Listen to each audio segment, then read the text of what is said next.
Dear audience, अस्सलाम वालेकुम।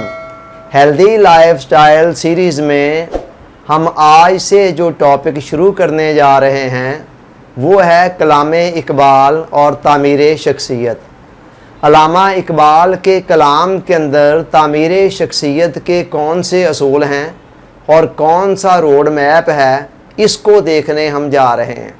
सबसे पहले ये ज़रूरी है कि हम ये समझ लें कि ख़ुद इकबाल क्या है। अल्लामा इकबाल रहमतुल्लाह अलैह का एक अपना शेर है, हज़ारों साल नरगिस अपनी बेनूरी पे रोती है, बड़ी मुश्किल से होता है चमन में दीदा वर पैदा। मालूम नहीं अल्लामा इकबाल ने किस दीदा वर के मुतल्लिक़ ये शेर कहा था, ताहम इतना मालूम है कि ये शेर ख़ुद अल्लामा की ज़ात के ऊपर मुकम्मल तौर पर सादक आता है। अल्लामा इकबाल बिलाशुबा वो दीदा वर थे जिसके लिए हस्ती को सदियों इंतज़ार करना पड़ता है, और यही वजह है कि अल्लामा को दुनिया से गए हुए तकरीबन 1 सदी का अरसा होने को है, मगर आज तक कोई दूसरा इकबाल नहीं आ सका। अल्लामा इकबाल एक दीदा वर थे, और दीदा वर की एक खूबी ये होती है कि वो अपने ज़माने का मुक़य्यद नहीं होता है, कैद नहीं होता है ज़माने के अंदर, बल्कि उसकी नज़र माजी पर भी होती है और मुस्तकबिल पर भी होती है।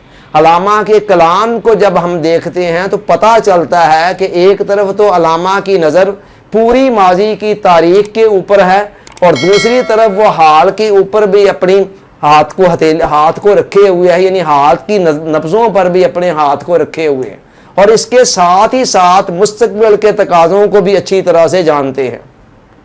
इसी तरह जो दीदावर होता है उसका एक बहुत बड़ा कमाल ये है, अल्लामा का ख़ास तौर पर उनका ये बहुत बड़ा एक वصف है कि एक तरफ तो उन्होंने अपने कदीम मशरकी चश्मों से भरपूर तरीके से इस्तिफ़ादा किया।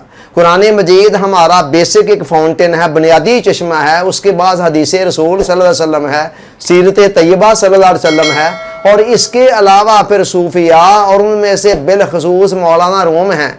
अल्लामा इकबाल ने इनसे जी भरकर इस्तिफ़ादा किया, और मौलाना रूम को तो वो अलाल अलान अपना शेख करार देते हैं, अपना मुर्शिद करार देते हैं।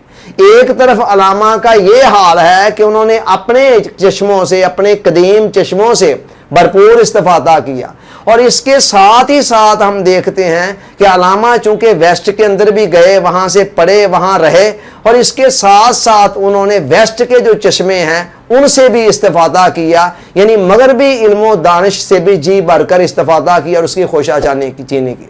जितने भी अल्लामा के दौर के बड़े बड़े मुफक्कर हैं और जितने बड़े बड़े मुफक्कर उनसे पहले गुजर चुके थे, अल्लामा ने उन सब को पढ़ा, सोचा, समझा, और वहाँ से जो उनको अच्छे नुकात मिले उनसे इस्तिफ़ादा किया। और मज़े की बात यह है कि उनसे मरऊब हुए बगैर बहुत सारे हमारे दानिशवर ऐसे हैं जो वेस्ट वालों को पढ़ते हैं तो उनसे मरऊब हो जाते हैं, इम्प्रेस हो जाते हैं। अल्लामा ने उनको पढ़ा ज़रूर और उनसे इस्तिफ़ादा भी किया। जहाँ जहाँ हिकमत दानाई की बात हज़ूर अलैहि सलाम ने फरमाया, मोमिन की गुमशुदा मिरास होती है, जहाँ से भी मिलती है ले लेता है। चुनाचे अल्लामा इकबाल ने इस हदीस पर अमल करते हुए वेस्ट वालों को पढ़ा ज़रूर, उनसे इस्तिफ़ादा भी किया, जहाँ से भी कोई अच्छी बात भी नहीं ली, मगर उनसे मरऊब हुए बगैर, किसी से भी इम्प्रेस नहीं हुए हैं। इम्प्रेस वो अपने ही तहजीब व तमद्दन से थे। चुनाचे इन दोनों चीज़ों के संगम ने उनकी ज़ात को एक मरजल बहरैन बना दिया था। उनकी ज़ात को कदीम और जदीद का एक ऐसा संगम बना दिया था कि जहाँ हमें अपनी तहजीब की झलकियाँ भी दिखाई देती हैं, और इसके साथ साथ वेस्ट की जो तहजीब व तमद्दन है उसके अंदर भी जो अच्छी चीज़ें हैं, जो मस्बत चीज़ें हैं, पॉजिटिव चीज़ें हैं, वो अल्लामा के कलाम के अंदर हमें छलकती हुई दिखाई देती हैं। और ये वो खूबी है कि जो बहुत कम लोगों के अंदर जमा होती है, और इस लेवल के ऊपर तो बहुत ही कम लोगों के अंदर जमा होती है।